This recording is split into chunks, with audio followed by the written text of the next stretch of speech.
cherchais, je vais vous dire qu'ici, il y a des légendes vivantes au pied carré. Hein? C'est ça que Louis voulait dire. Donc, je veux saluer les membres de la famille ainsi que les amis de Bob Étier.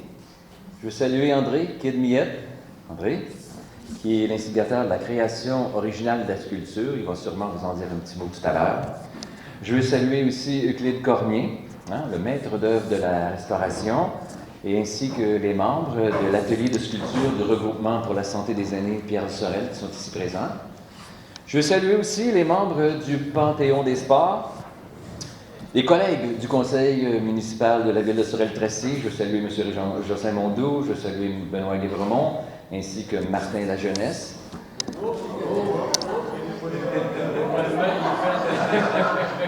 Alors, on continue.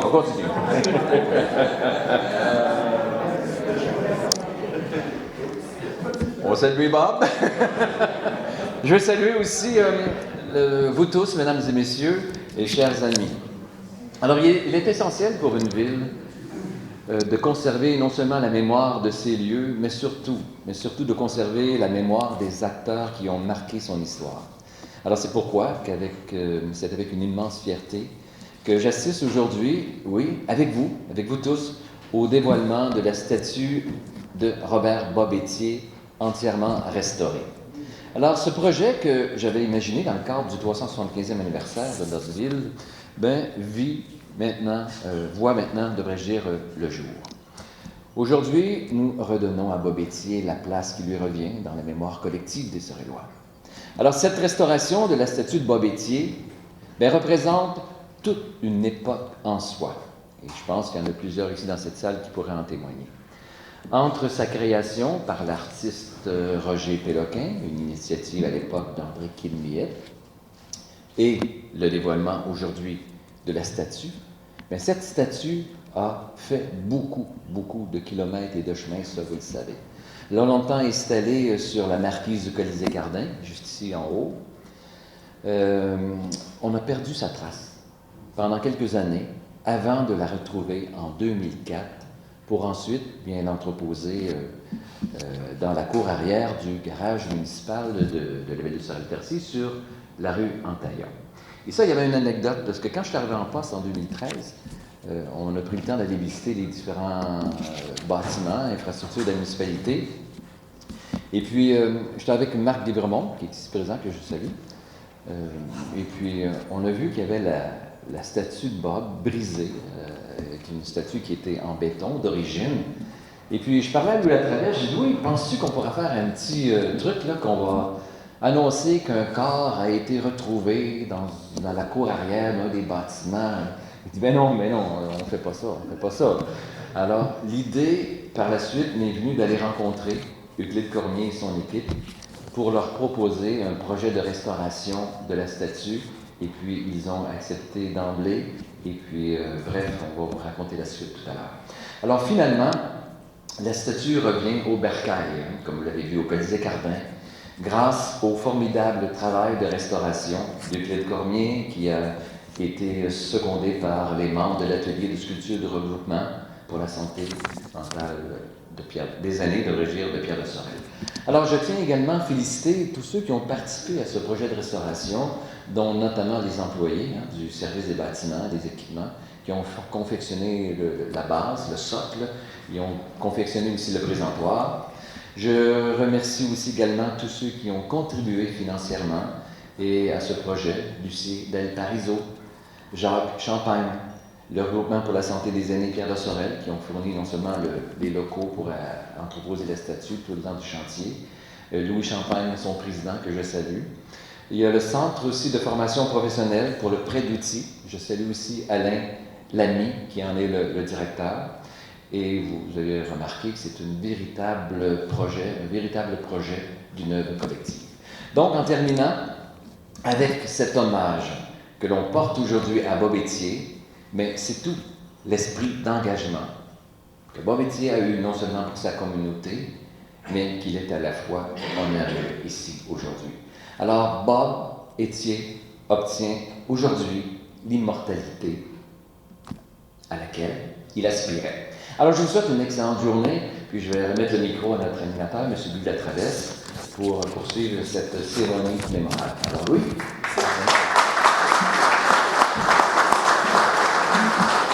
Merci, M. le maire. Je pense que Bob a hâte de vous voir aussi. J'inviterai maintenant Benoît Guévremont, le conseiller du quartier, à vous adresser quelques mots. Benoît, s'il te plaît.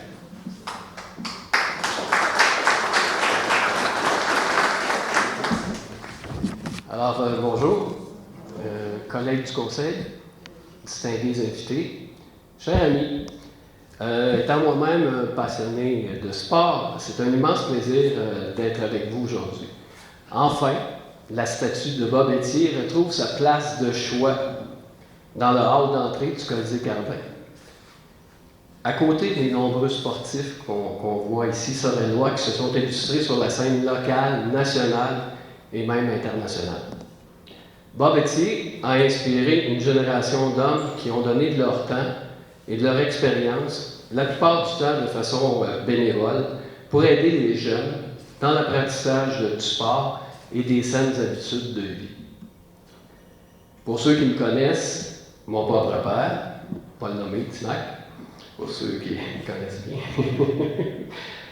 sans avoir la statue de Bob Etier, bien entendu, partageait néanmoins la passion du sport et de l'engagement envers la jeunesse. Et vous êtes nombreux cet après-midi à avoir œuvré dans ce sens, et c'est tout à votre honneur. Il faut se souvenir des prouesses de Bob Etier et aussi de son engagement et de son implication pour la promotion qu'on appelait à l'époque la culture physique. Merci de votre attention et je vous souhaite une très bonne fin de journée. Merci.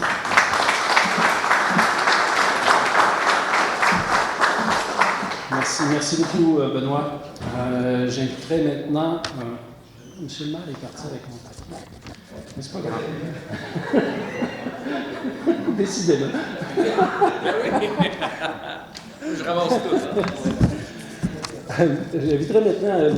André Quilmiet, qui est un ami de longue date et ancien élève de Bob Etier, qui est l'instigateur aussi du projet original de la statue dans les années 60. Alors, Quil, la parole.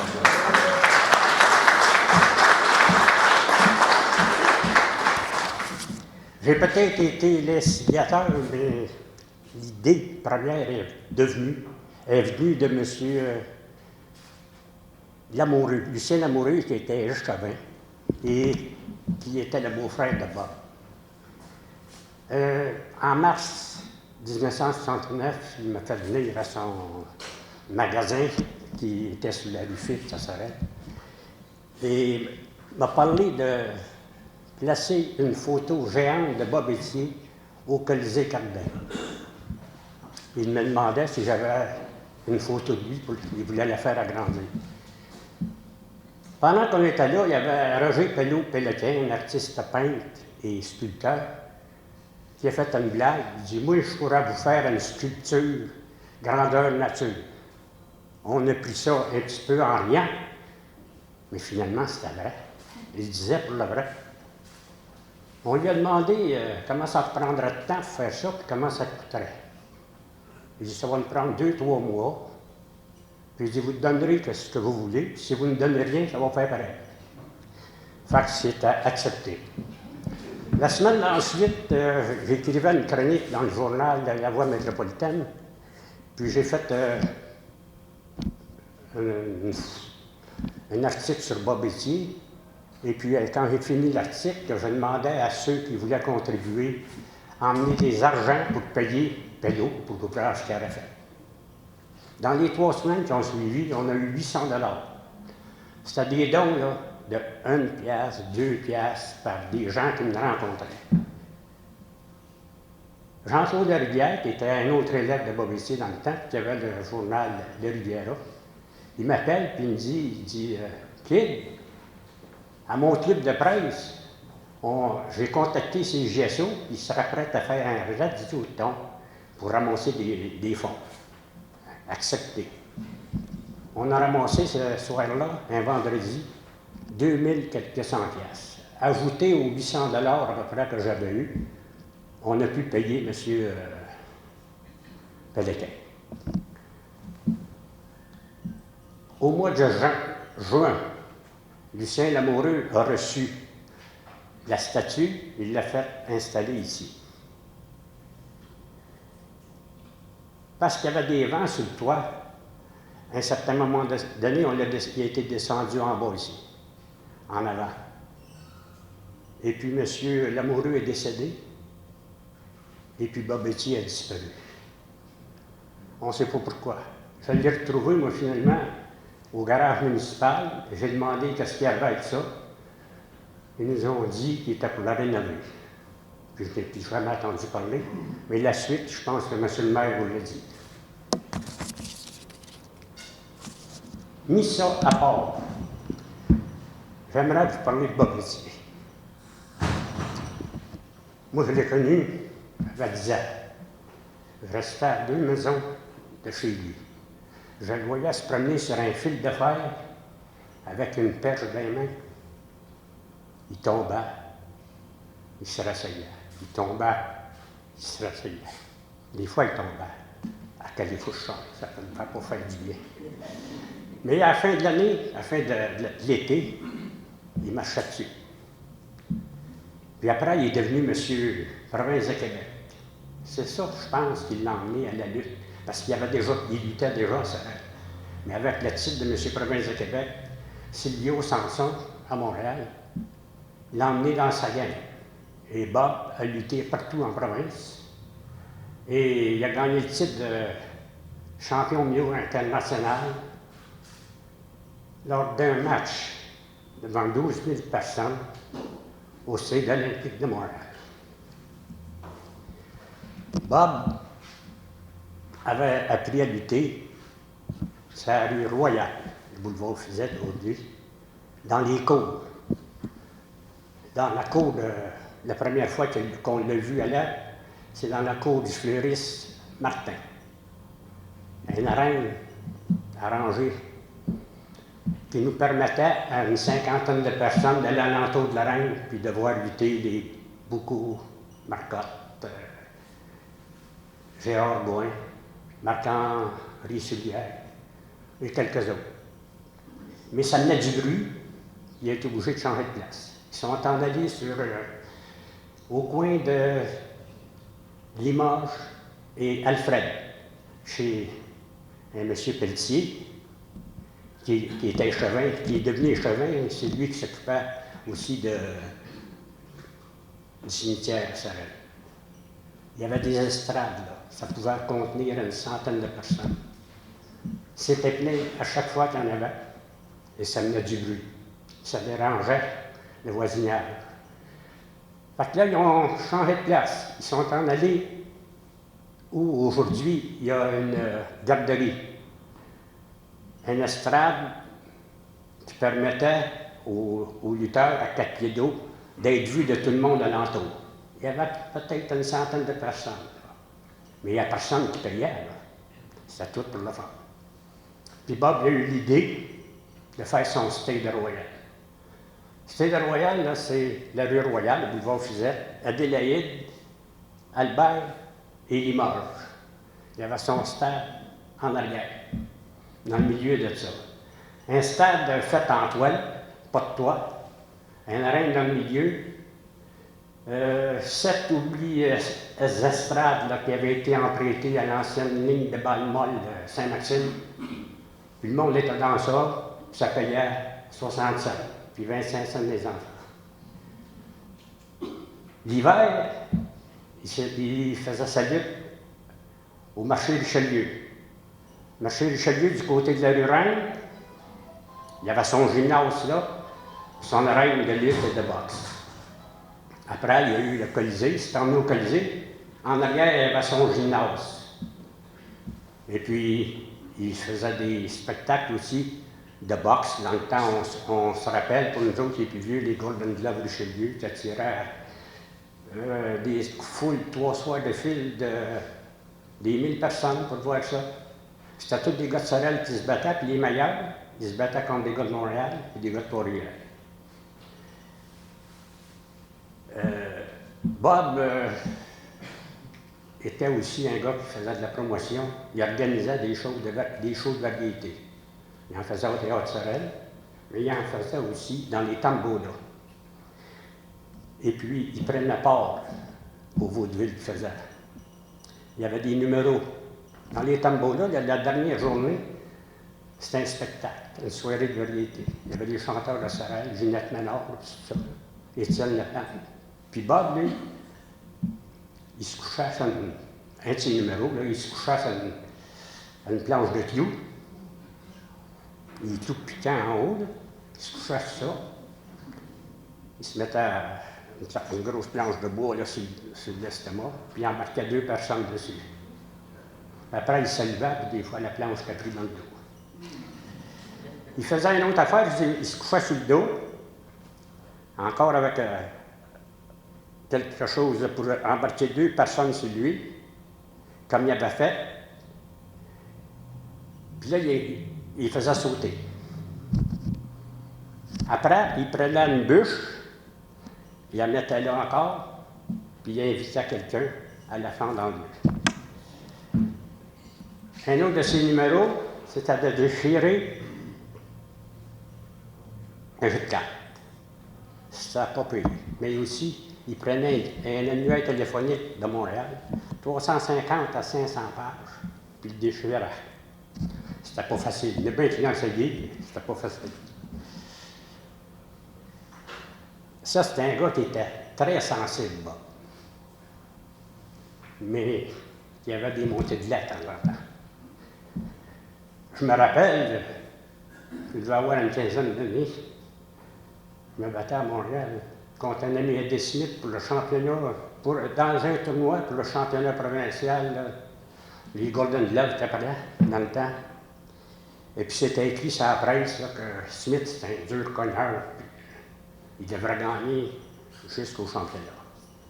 Quand j'ai monté avec Bob, il me disait t'as qu'à danser, t'as qu'à éviter, puis jab, puis tu vas t'en sortir. S'il cogne fort, il faudra qu'il t'attrape, te faire mal. Il ne venait pas dans mon coin, ça, là, il était assis plus loin. J'ai fait le combat. Franchement, là, j'aurais dû avoir la décision. Mais, là, ce qu'ils l'ont rendu, c'est Smith qui l'a eu. C'est là que ça a parti. J'ai entendu un cri « Voleur !» Puis il y a une chaise qui a été fracassée sur le mur. Puis là, il s'en venait parler aux juges. Les juges ont disparu, c'est assez vite. Parce qu'il fallait voir Bob, là, un petit chandail du Gymnase Sorel, écrit Gymnase Sorel, la grosse poitrine, les gros bras, puis la ceinture grosse de même. C'est assez impressionnant. Il n'y a personne qui l'a achalé. Il dit, tu ne viendrais plus jamais me battre ici. 3 mois après, j'allais me battre à la même place contre le même gars. J'ai fait la même chose, j'avais reçu les mêmes conseils, mais là, j'ai gagné la décision. Je ne sais pas si c'est à cause que Bob était... Je ne sais pas si c'est à cause que Bob était dans mon coin, puis qu'il en tout cas, ça a changé. J'ai eu la décision ce soir-là. Hey, vous m'excuserez, il va falloir que je regarde mes notes. À 82 ans, des fois, que je lui donne les affaires. Quand je vous ai dit que c'était un gars sensible, l'autre fois que j'ai eu affaire à voir ce qui est arrivé avec, je conduisais son auto, puis on allait dans les campagnes, puis on allait poser ses affiches de ses combats de lutte, de ses soirées de lutte. On était à Pierreville, en face du restaurant Traversy, puis lorsqu'on est arrivé, il y avait trois gars qui se tiraient, puis il y avait un beat dans ça, c'était 2 qui essayaient de le brasser. Il y avait bien du fun, des jeunes de 25-26 ans. En face, il y avait un poteau, puis Bob il a mis ses affiches. On s'est allé plus loin. On revenait un quart d'heure après, oups! Ça avait disparu l'affiche. Il dit, arrête ici. On a arrêté juste devant les petits gars qui étaient là, des petits gars de 24, 25 ans, puis un bâti, un 6 pieds passé, puis 200 pieds. Bob il a débarqué, il était voir, il a dit, il y avait une affiche là. Il dit, là, m'en a reposé. Il dit, mais je reviens. Je me rentre en dedans avec André, là. On va aller manger un carnat. Bob, il aimait ça, manger des carnats de kermesse. On va aller en dedans. Si je reviens, ça va prendre ta besoin. Puis l'affiche n'est pas là. On va régler le cas. Moi, contre un de vous autres, ou les trois ensemble. J'avais 15-16 ans, je me dis que oh, je n'étais pas dans ça. On a pris notre temps, parce qu'on est sorti, l'affiche était là. Il est embarqué dans le char, puis il nous a dit arrête, j'y retourne. Bah, fais pas ça, attends. Il dit je vais aller plus loin. Il dit mais j'ai rien. Il dit je vais venir voir si l'affiche est là. Puis si elle n'est pas là, on va régler ça. Donc, on était faire un petit tour un peu partout, là, pour poser nos affiches, puis il fallait qu'on revienne. Puis on est revenu, puis l'affiche est encore là. Et Bob, là, c'était ça. Là, peut-être que j'en ai trop dit, que j'ai été trop long, mais je voudrais, là, à ce moment-là, remercier ceux qui ont rénové, là, qui ont mis cette beauté-là en forme, là. M. Cormier et compagnie, mais surtout M. le maire, parce que ça fait en 59 qu'il est décédé. Bon.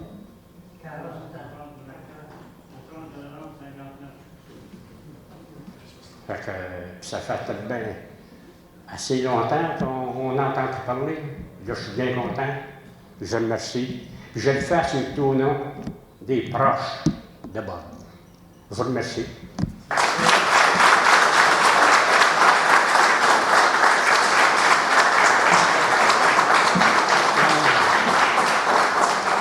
Merci beaucoup, André Quédmillette. Écoutez, c'est impossible de l'interrompre, c'est intéressant, c'est une page d'histoire, c'est une mémoire vivante, comme on dit.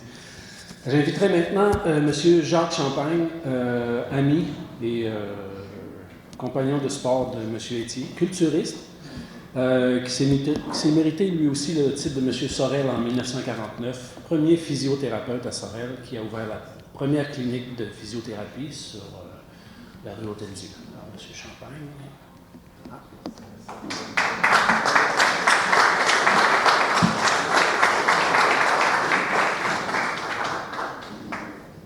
Bien, bonjour tout le monde.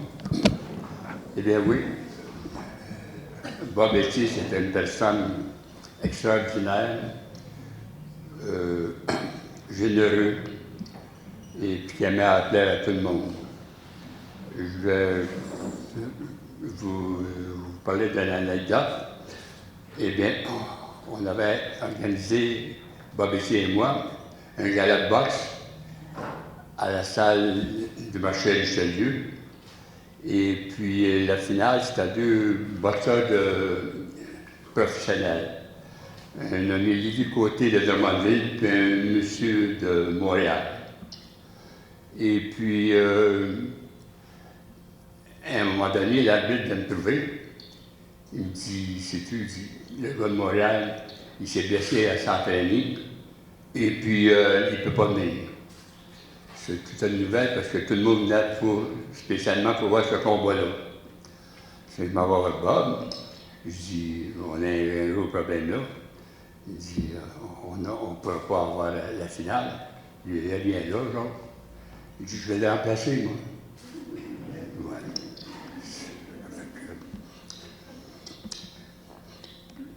Je m'en vais voir l'arbitre.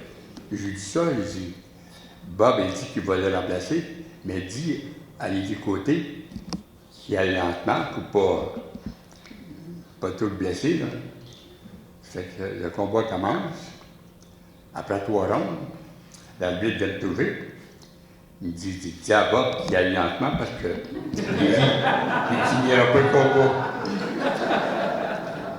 C'est une preuve que Bob, c'est un type qui aimait appeler à tout le monde.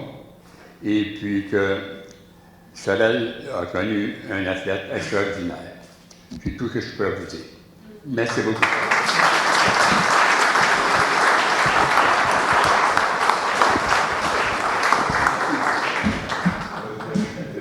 Merci beaucoup, M. Champagne, pour cette anecdote. Alors, avant de procéder au dévoilement, comme quoi on a beau tout prévoir, mais il y a toujours des imprévus dans ce genre d'événement-là. Mais ça vous a permis peut-être d'apprécier encore plus longuement et que Bob soit témoin de tous ces témoignages, comme on pourrait dire. Alors, il faut remercier les artisans, peut-être une dernière fois encore, M. Euclide Cormier, sculpteur et maître d'œuvre du projet. M. Cormier, ainsi, avec son équipe, Jacqueline Lacoste, René Haussan, M. Claude Coulombe, Suzanne Lachance, Antoine Hidon et M. Paul Copin. Ils sont avec nous aujourd'hui, alors si vous voulez jaser avec eux de la restauration, M. Euclide Cormier est là avec ses amis. Et il y a aussi d'autres des partenaires. M. Cormier, qui fait partie, comme le disait M. le maire, du regroupement pour la santé des aînés du Pierre de Sorel, qui a un local sur la rue 71 de Ramsey, dont M. Louis Champagne est le président. Il y a les assurances Lucie d'El Parizeau qui ont fait une contribution financière, M. Jacques Champagne aussi, contribution financière, et le Centre de formation professionnelle qui a fait un prêt d'outils. Alors, on va faire comme si le rideau n'était pas tombé. Alors, je vais M. le maire, M. Guévremont, M. Champagne et M. Miette à venir prendre une photo officielle. Et par la suite, on pourra faire des photos aussi avec les membres de la famille. On est là à votre disposition. Alors, on va commencer avec les gens qui ont pris la parole. Et par la suite, on pourra faire des photos avec la famille. Gênez-vous pas, on est là pour ça. Et je reviens dans 2 secondes.